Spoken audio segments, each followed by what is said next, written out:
দেখছেন ডিডিসিএন আজকের বার্তার, আপনাদের সঙ্গে আমি শ্রীতমা। বিস্তারিত খবরের আগে দেখে নেব আজকের হেডলাইন্স। বালুরঘাটে ভোটের উত্তাপ কমলেও নাম নেই তাপপ্রবাহর উত্তাপ কমার। বাঁকুড়া পুরুলিয়াকে টক্কর দিয়ে বালুরঘাটের তাপমাত্রা 40 থেকে 42 ডিগ্রি সেলসিয়াসেই বিরাজমান। আবহাওয়া দপ্তর সূত্রে কোনো খবর নেই বৃষ্টির। মহিলা মুখ্যমন্ত্রীর রাজ্যে বালুরঘাট লোকসভা কেন্দ্রে পুরুষ ভোটারদের টেক্কা দিল মহিলা ভোটাররা। ভোটের দিন ইভিএম মেশিনে পড়ল তার প্রতিফলন। হরিরামপুরে রহস্যজনকভাবে উদ্ধার হলো এক ব্যক্তির রক্তাক্ত মৃতদেহ। জলপাইগুড়িতে শুরু হলো 5 দিনব্যাপী টেরাকোটা ওয়ার্কশপ। বালুরঘাটে ভোটের উত্তাপ কমলেও নাম নেই তাপপ্রবাহর উত্তাপ কমার। বাঁকুড়া পুরুলিয়াকে টক্কর দিয়ে বালুরঘাটের তাপমাত্রা 40 থেকে 42 ডিগ্রি সেলসিয়াসেই বিরাজমান। আবহাওয়া দপ্তর সূত্রে কোনো খবর নেই বৃষ্টির। দক্ষিণ দিনাজপুর জেলায় ভোটের উত্তাপ কমলেও লক্ষণ নেই তাপপ্রবাহের কমার। সমগ্র জেলা জুড়ে চলছে প্রচন্ড তাপপ্রবাহ। দিনের বেলায় তাপমাত্রা 40 থেকে 42 ডিগ্রি। এই গরমে অতিষ্ঠ হয়ে সাধারণ মানুষ ভোগান্তি বেড়েই চলেছে। বেলা বাড়ার সাথে সাথে বালুরঘাট শহরের রাস্তাঘাট শুনশান হয়ে পড়ছে। প্রয়োজন ছাড়া মানুষ বাইরে বেরোচ্ছেন না, কারণ এই প্রচন্ড গরমে বাইরে বের হলে সানস্ট্রোকের সম্ভাবনা রয়েছে। স্থানীয় আবহাওয়া দপ্তর কবে বৃষ্টি হবে তার কোনো উত্তর দিতে পারেনি। বালুরঘাটের এক চিকিৎসক শান্তিগোপাল মণ্ডল খুব প্রয়োজন না পড়লে মানুষজনকে বাইরে দিনের বেলা বেরোতে বারণ করছেন। তিনি বলেন, এই গরমে সবচেয়ে যেটা সমস্যা সেটা হলো হাইড্রেশনের সমস্যা, অর্থাৎ জল শূন্যতা। নিয়মিতভাবে জল পান করা একান্তই দরকার। এর সাথে সাথে ডাবের জল, নুন, চিনি, স্যালাইন জল ইত্যাদি সময় মতো এবং নিয়মিত পান করলে শরীরে জলের মাত্রা সঠিক থাকবে। আমাদের দেখতে হবে ইউরিনে কোনো সমস্যা হচ্ছে কিনা। যদি ইউরিন কম হয় তাহলে বুঝতে হবে শরীরে জল শূন্যতা হচ্ছে। সেটাকে ঠিক রাখার জন্য জলের মাত্রা ঠিকঠাক করা ভীষণ দরকার। ছোট ছোট ছেলেমেয়েরা খুব প্রয়োজন ছাড়া বাইরে বেরোবেন না। এখন যদিও স্কুল বন্ধ চলছে, তাই এক প্রকার বাঁচোয়া। বাইরে একান্তই বেরোতে গেলে ছাতা, টুপি এবং দিনের বেলা গা ঢাকা পোশাক পরে বেরোনো বাঞ্ছনীয়। অ্যালার্ট হতে হবে যেগুলো বলা হয়, যারা যেটুকু জানে সেগুলো কমার্শিয়ালগুলো অ্যাপ্লাই করে। হ্যাঁ, যেরকম এই গরমে যেটা মারতে হয়, শরীর থেকে জল সরে যাওয়ার ভয় থাকে, ডিহাইড্রেশন হয়ে যাওয়ার ভয় থাকে। আর যেখানে সেখানে বেরোবে না, গরমে আননেসেসারি সেখানে বেরোবে না। আর খাওয়া দাওয়া সাধারণ মতো খেতে হবে। আর যেখানে টেম্পারেচার যাই হোক না কেন, আমাদের 40 ডিগ্রি হলেই এই বেলার মধ্যে আমরা 40 ডিগ্রি উপরে বেরিয়ে এই সময় খাওয়া দাওয়া, বিশেষ করে বাইরের খাওয়া দাওয়ার একদম বন্ধ রাখা উচিত। ফাস্ট ফুড, ভাজা ভাজা এগুলো বাইরে, রাস্তাঘাটে কোনো খাবারই খাওয়া উচিত না। হোমমেড ছাড়া বাইরে একদম খাওয়া নিষিদ্ধ। বাচ্চাদের যাতে ডিহাইড্রেশনটা যাতে না হয়, ঘরের মধ্যে রাখবে, বাড়ি থেকে বেরোবে না। ডিহাইড্রেশন বারবার সেটা আমরা দেখব কী করে, বাচ্চা ইউরিনটা কীভাবে পড়ছে, ইচ্ছা ঠিক মতো হচ্ছে কি না। হ্যাঁ, জল বেশি করে খাবে, ফলের রস টস খাবে, ডাবের জল খাবে, দইটা বেশি পরিমাণে খেতে হবে। এটা বড়দেরও বলা হয়। অনেকে এটা মেনটেন করে না, হচ্ছে বাড়িতে আছে, কিন্তু নিজের অজান্তেই শরীর বাইরের টেম্পারেচার কেটে বডি থেকে ছোটো বাচ্চা এবং বড়দের নিজের অজান্তেই শরীরটা মানে শরীর থেকে সরে যায়। হ্যাঁ, তাতে ডিহাইড্রেশন এবং সেটা আমরা বুঝবো কী করে। হ্যাঁ, তাতে ইউরিনটা কমে যায়। এবং ইউরিনটা যাতে না কমে, বারবার বড়দের যদি বাচ্চাদের মধ্যে দেখা উচিত, আর বড়দের বিশেষ করে এই মুহূর্তে অ্যালার্ট থাকা উচিত। আমরা দেখছি তো এখানে যে সমস্ত ভিতরে আসছে একদম অ্যালার্টনেস নেই।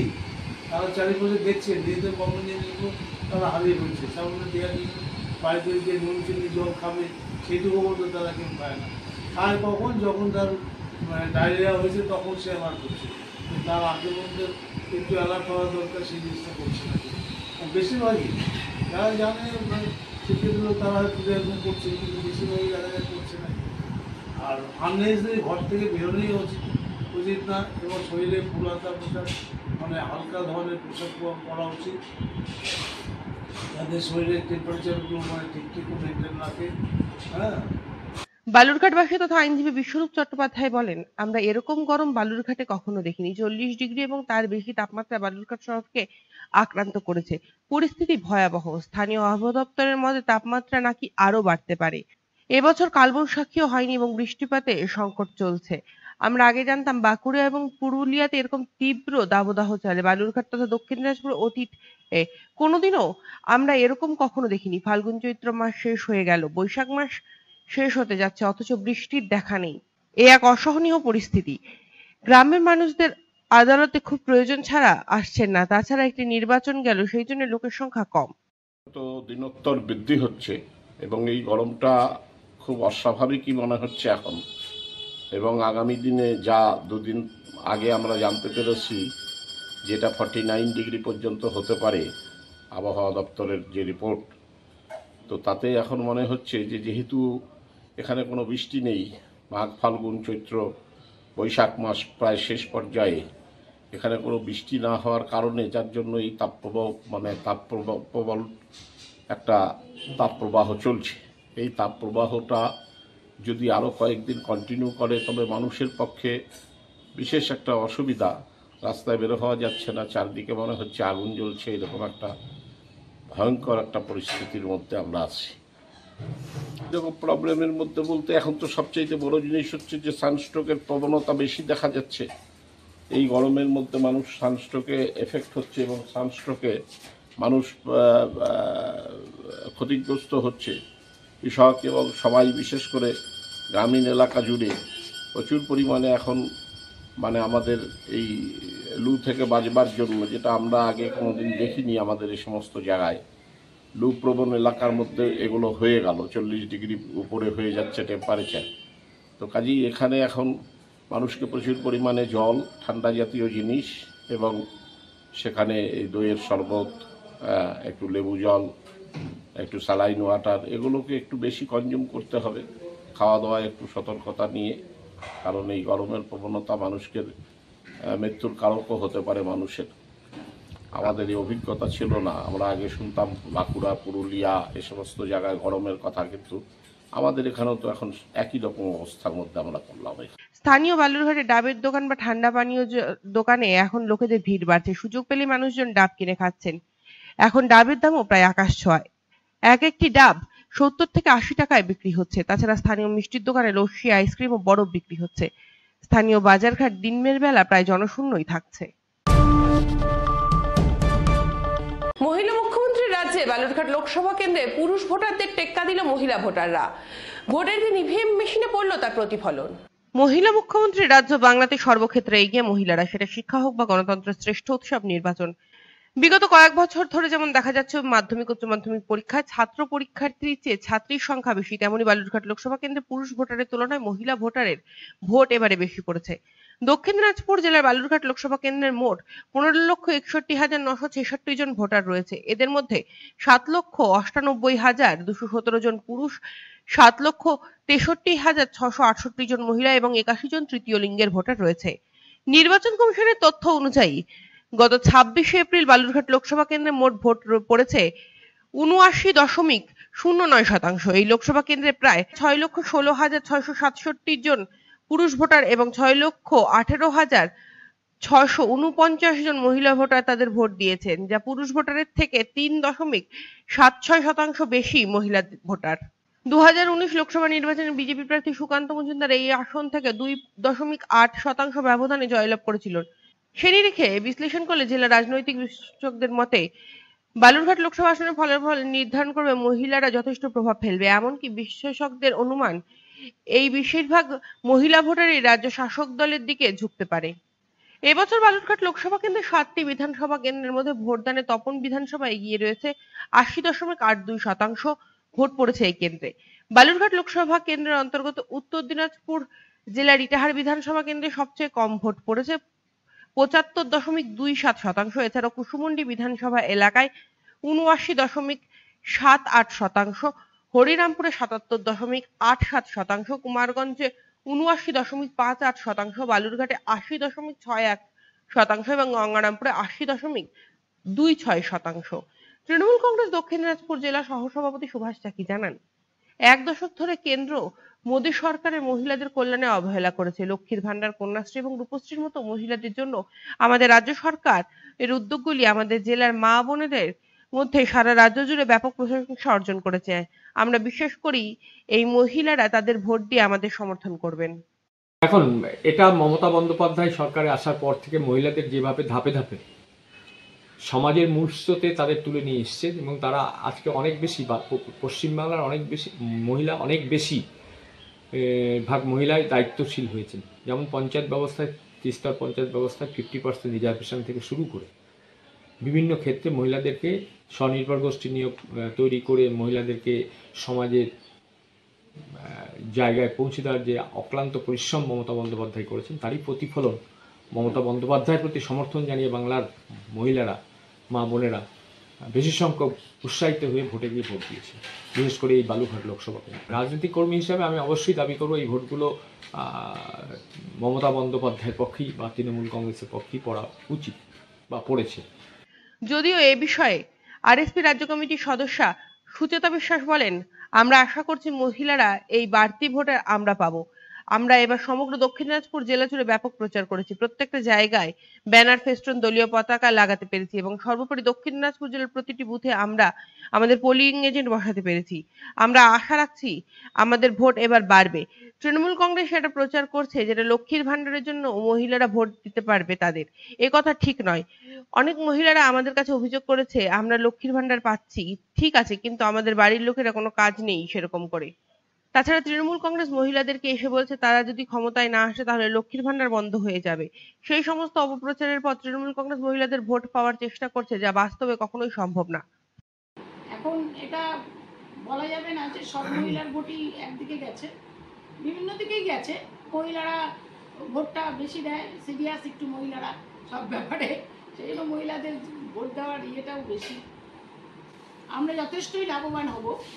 হ্যাঁ, আমরা প্রত্যেকটা আমাদের জেলাতে আমরা প্রত্যেকটা বুথে আমরা আমাদের পোলিং এজেন্ট আমরা বসাতে পেরেছি, আমরা আমাদের চাকরি বসাতে পেরেছি, আমরা বিভিন্ন এলাকায় আমরা মিটিং করতে পেরেছি, আমরা বাড়ি বাড়ি প্রচার করতে পেরেছি, আমরা আমাদের যথেষ্ট পরিমাণ আমাদের সাধ্য মতন আমরা ব্যানার, ফেস্টুন যতটা দেওয়াল লিখন আমরা করেছি। তা আমরা আশাবাদী যে আমরা যদি গোটা জেলা জুড়ে এটা করতে পেরেছি, কারণ আমাদের নিশ্চয়ই আমরা আশানুরূপ আমাদের ফল পাবো। টিএমসি তো অলরেডি এদেরকে ভয়ও দেখিয়েছে যে তো আমরা যদি জিতে না আসি তোমাদের লক্ষ্মীর ভান্ডার উঠে যাবে, এরকমভাবে নানানভাবে ভয় দেখিয়েছে। কিন্তু আমরা এইটা ঠিক নয় যে সমস্ত ভোটই যাই তৃণমূলে পড়বে লক্ষ্মীর ভান্ডারের জন্য, কেন বহু মহিলা আবার একথাও বলেছে যে আমাদেরকে লক্ষ্মীর ভান্ডার দিচ্ছে ঠিক কথাই, কিন্তু আমাদের পরিবারের কারোর কিছু হচ্ছে না, আমরা কৃষকের ফসলের ন্যায্য মূল্য পাচ্ছি না, আমরা কাজ পাচ্ছি না, অতএব আমাদের লক্ষ্মীর ভান্ডার আমাদের বিশেষ কিছু আমাদের করতে পারেনি। এরকমও অনেক মহিলা আমরা গ্রামে গ্রামে প্রচারের সময় আমি পেয়েছি। অপরদিকে বিজেপি জেলা সভাপতি স্বরূপ চৌধুরী জানান, প্রথমত সন্দেশখালীর ঘটনায় দক্ষিণ দিনাজপুর জেলার মহিলারা ক্ষিপ্ত। তৃণমূল কংগ্রেস এমন ঘটনা তাদের চোখ খুলে গিয়েছে, পরিবর্তনের জন্য বিজেপিকে প্রতিষ্ঠিত করবে। দ্বিতীয়ত, রাজ্য সরকার কোনো কাজ দিতে পারছে না, তাই গ্রামের বেশিরভাগ পুরুষেরাই বাইরের রাজ্যে কাজে চলে যাচ্ছে, গ্রামের রয়ে যাচ্ছে মহিলারা। সেই কারণে মহিলাদের ভোটের সংখ্যায় বেশি, তাদের ভোট বিজেপি প্রার্থী সুকান্ত মজুমদারকে দিয়েছেন বলে আশা করেন তিনি। ঘটনাতে মহিলাদের চোখ খুলে গেছে, তারা বুঝেছে যে অত্যাচারী তৃণমূলকে সরাতে গেলে আর বিজেপিকে ভোট দেওয়া উচিত, বিজেপিকে ভোট দিয়েছে। এটা প্রথমত কারণ। দ্বিতীয়ত কারণ, তৃণমূলের আমলে প্রতিটা গ্রামে বেশিরভাগ পুরুষেরা কাজের সুবাদে তারা বাইরের রাজ্যে কাজ করতে গিয়েছে, এই জন্য গ্রামের পুরুষের তুলনায় মহিলার উপস্থিতি বেশি। এই কারণে দুটো কারণ আছে, দুটো কারণে আজকে মহিলাদের ভোট পার্সেন্টেজ বেশি এবং এই ভোটটা বিজেপির পক্ষে গেছে। হরিরামপুরে রহস্যজনকভাবে উদ্ধার হলো এক ব্যক্তির রক্তাক্ত মৃতদেহ। রহস্যজনক মৃত্যু এক ব্যক্তির। মৃত্যুর নাম সন্তোষ গোস্বামী, বয়স 60 বছর। মৃতের বাড়ি দক্ষিণ দিনাজপুরের হরিরামপুর থানার বাগিচাপুর গ্রাম পঞ্চায়েতে ধাইনপুরে। এদিন সকালে বাড়ি থেকে প্রায় 200 কিলোমিটার দূরে রক্তাক্ত অবস্থায় তার মৃতদেহ দেখতে পায় স্থানীয়রা। পরিবার সূত্রে জানা গিয়েছে, প্রতিদিন সকালে ওই ব্যক্তি প্রাতঃভ্রমণে বের হতেন। অন্যান্য দিনের মতো এদিনও প্রাতঃভ্রমণে বের হন। বেড়ার পর পরিবারের লোকেরা জানতে পারেন বাড়ির অনতি দূরে তার মৃতদেহ পড়ে রয়েছে। তবে দেহটি রক্তাক্ত অবস্থায় পড়ে থাকায় পরিবারের লোকেরা খুনের অভিযোগ করেছে। খবর পেয়ে হরিরামপুর থানার পুলিশ দেহটি উদ্ধার করে বালুরঘাট জেলা হাসপাতালে পুলিশ মর্গে ময়নাতদন্তের জন্য পাঠায়। ভোরবেলা বাবা বাড়ি ছিল, বাড়ি থেকে সকালবেলা আমরা যাই দেখি যে একটা মাঠে পড়ে আছে, এগুলো ফুটো হয়ে আছে, সব ফেটে ফেটে আছে। দেখেও তাই মনে হচ্ছে, এখন কত দূর দিয়ে ওটা বলতে পারছি না। জলপাইগুড়িতে শুরু হলো 5 দিন ব্যাপী টেরাকোটা ওয়ার্কশপ। উইসাং আর্টিস্ট গ্রুপ ও আর্ট অ্যান্ড কার্টের ব্যবস্থাপনায় জলপাইগুড়ি জেলার তথা উত্তরবঙ্গে প্রথমবারের জন্য আয়োজন করা হলো 5 দিনব্যাপী টেরাকোটা ওয়ার্কশপ। প্রশিক্ষক হিসেবে উপস্থিত ছিলেন শ্রী শিবেন চট্টোপাধ্যায়। 27 এপ্রিল থেকে কর্মশালা শুরু হয়েছে জলপাইগুড়ির লীনা ভবনে। উদ্বোধনী অনুষ্ঠানে উপস্থিত ছিলেন জেলার প্রবীণ শিল্পী স্বরূপ দাস, নিহার মজুমদার। এছাড়া উপস্থিত ছিলেন Jalpaiguri district chamber of commerce and achievers Alok Sudhir Sarkar এবং সমাজসেবী ও শিল্প অনুরাগী উজ্জ্বল প্রদীপ দত্ত। এছাড়া উপস্থিত ছিলেন জলপাইগুড়ির বিভিন্ন শিল্পীরা। জলপাইগুড়ির মোট 15 জন ও কুচবিহার থেকে 1 জন এই কর্মশালায় যোগদান করেছেন। উদ্যোক্তাদের তরফে দীপঙ্কর বসু বিশ্বাস জানান, প্রথম 3 দিন ফ্রি হ্যান্ড মডেলিং শেখানো হচ্ছে, তারপর কয়েকদিন সময় লাগবে এগুলো শুকানোর জন্য। শুকিয়ে গেলে ফ্লাওয়ারিং ও তারপর হবে এক্সিবিশন। তো এখানে জলপাইগুড়ি উইংস এবং আর্ট অ্যান্ড কার্ট আমরা দুজন মিলিতভাবে এই কাজটা করা শুরু করলাম। চিন্তা ভাবনা এটাই ছিল যে টেরাকোটা শিল্পটা যে আছে, শিল্পটা শিল্পীদের মধ্যে যারা নবীন শিল্পী তাদের মধ্যে এর পরিচয় ঘটানো, সেই উদ্দেশ্যেই আমাদের এই 5 দিনের টেরাকোটার ওয়ার্কশপটা আমরা শুরু করেছি।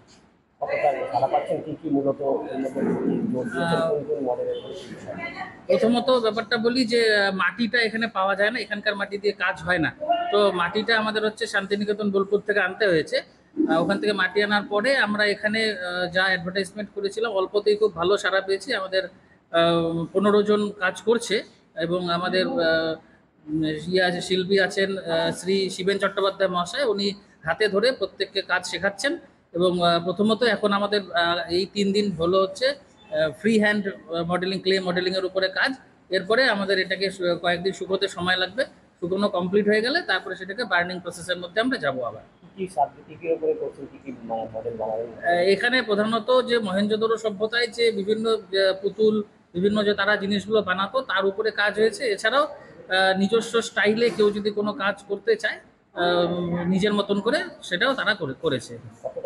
উদ্যোক্তা পোখরাজ গুহ জানান, উত্তরবঙ্গে এমন উদ্যোগ আগে নেওয়া হয়নি, এটাই প্রথম। আমরা ভবিষ্যতে এমন বিভিন্ন বিষয়ে সারা বছরব্যাপী আলাদা আলাদা কর্মশালার প্ল্যানিং করেছি। চিত্রশিল্পী নিহার মজুমদার, চিত্রশিল্পী স্বপন দাস এই উদ্যোগকে সাধুবাদ জানিয়েছেন এবং তাদের পাশে দাঁড়িয়েছেন। প্রশিক্ষক শিবেন চট্টোপাধ্যায় জানান, এখানকার লোকাল মাটি দিয়ে এই কাজ হয় না, তাই শান্তিনিকেতন থেকে মাটি আনা হয়েছে। প্রথমত হরপ্পা ও মহেঞ্জোদড়ো সভ্যতার প্রাপ্ত পুতুল ও বিভিন্ন জিনিস সেগুলির মতো কাজ করা শেখানো হচ্ছে। এছাড়াও কিছু সৃজনশীল কাজও শিল্পীরা করছেন। সেই প্রাচীন সময়ের মতো আমরাও এখানে প্রধানত উড বার্নিং প্রসেসটাই শেখাবো। এটাকে অনেকদিনই পরিকল্পনা করা হয়েছে এবং আর্ট অ্যান্ড কার্টের উইংসের সমবেত প্রচেষ্টায় আমি ভাস্কর শিবেন চট্টোপাধ্যায়, চিত্রবিজ্ঞান ভাস্কর, আমি দীর্ঘদিন কর্মসূত্রে আর কি এসেছি জলপাইগুড়িতে, প্রায় 14 বছর হয়ে গেল। এখানে এরকম কোনো উদ্যোগ নিয়ে কাজ করা হয়নি। আমার স্পেশালাইজেশন স্কাল্পচারের উপর, আমি স্কাল্পচার পেন্টিং দুটোই করি। এখন এটা মোট 3 দিনের হচ্ছে হাতের কলমে ওয়ার্কশপ, তার সাথে এটার পরে 2 দিন হচ্ছে আমাদের রাখা হয়েছে পোড়ানোর জন্য। সেটা এখন শুকিয়ে যাবে কাজগুলো নর্মাল ওয়েদারে, তারপরে একটু রোদে দিয়ে ঠিকঠাক দেখে আমরা ফার্নেস তৈরি করব এবং তখন ওই পার্টিসিপেন্টরাও আসবে, এসে আমরা উড ফায়ারিং করবো, মানে কাঠের জাল দিয়ে পোড়ানো হবে। পোড়ানোর পরে আমরা একটা এক্সিবিশনের কথা ভেবেছি। বাজার কোথায় পাওয়া যেতে পারে, বাজার কোথায় পাওয়া যেতে পারে বা কী ধরনের প্রসপেক্টাস আছে ভবিষ্যতে? হ্যাঁ, টেরাকোটা একটা হচ্ছে আদিম শিল্প মাধ্যম, একটি ঐতিহাসিক মাধ্যম এবং সহজলভ্য একটি মাধ্যম। সেই এখানে নর্থ বেঙ্গলে হওয়ার না কারণ হচ্ছে এখানকার মাটিটা হচ্ছে মানে টেরাকোটার পক্ষে উপযুক্ত নয়, খুব বালি নয়। এর ফলে এখানে এই ধরনের কাজও কম হয়েছে এবং এই মাধ্যমটা অতটা প্রচলিত নয়। কিন্তু ভালো করে যদি কেউ আমাদের যে দেশীয় যে শিল্পটা আছে, মানে সেগুলো হচ্ছে ছোটো টয় এবং একটুখানি ঘর সাজানোর জিনিস, ক্র্যাপ, এগুলো যদি ইউজ করা যায় টেরাকোটাটাকে, সেটা মানুষ অবশ্যই নেবে। এবং ন্যাচারাল জিনিসের একটা আলাদা গুরুত্ব আছে এবং এই ক্র্যাফটের ভ্যালুটা অন্যরকম। চিন্ময় দে সরকার জানিয়েছেন যে শুধু কাজ শেখানো নয়, তার সাথে সাথে ভবিষ্যতে এই কাজ কিভাবে কোথায় বিক্রি হয়ে স্বাবলম্বী হতে হবে তারও সন্ধান দেওয়া হবে এই কর্মশালা থেকে। আয়োজকদের তরফ থেকে অংশগ্রহণকারীদের সবাইকে দেওয়া হবে অ্যাপ্রন ও টেকচুল। দুপুরে খাওয়া এবং টিফিনের ব্যবস্থা করা হয়েছে উদ্যোক্তাদের তরফ থেকেই বলে জানানো হয়েছে। শেষ করার আগে দেখে নেব আজকের হেডলাইন্স আরও একবার। বালুরঘাটে ভোটের উত্তাপ কমলেও নাম নেই তাপপ্রবাহর উত্তাপ কমার। বাঁকুড়া পুরুলিয়াকে টক্কর দিয়ে বালুরঘাটের তাপমাত্রা 40 থেকে 42 ডিগ্রি সেলসিয়াসেই বিরাজমান। আবহাওয়া দপ্তর সূত্রে কোনো খবর নেই বৃষ্টির। মহিলা মুখ্যমন্ত্রীর রাজ্যে বালুরঘাট লোকসভা কেন্দ্রে পুরুষ ভোটারদের টেক্কা দিল মহিলা ভোটাররা। ভোটের দিন ইভিএম মেশিনে পড়ল তার প্রতিফলন। হরিরামপুরে রহস্যজনকভাবে উদ্ধার হলো এক ব্যক্তির রক্তাক্ত মৃতদেহ। জলপাইগুড়িতে শুরু হলো 5 দিনব্যাপী টেরাকোটা ওয়ার্কশপ। আজকের সংবাদ এ পর্যন্তই। পরবর্তী সম্প্রচারের জন্য চোখ রাখুন DDCN আজকের বার্তায়।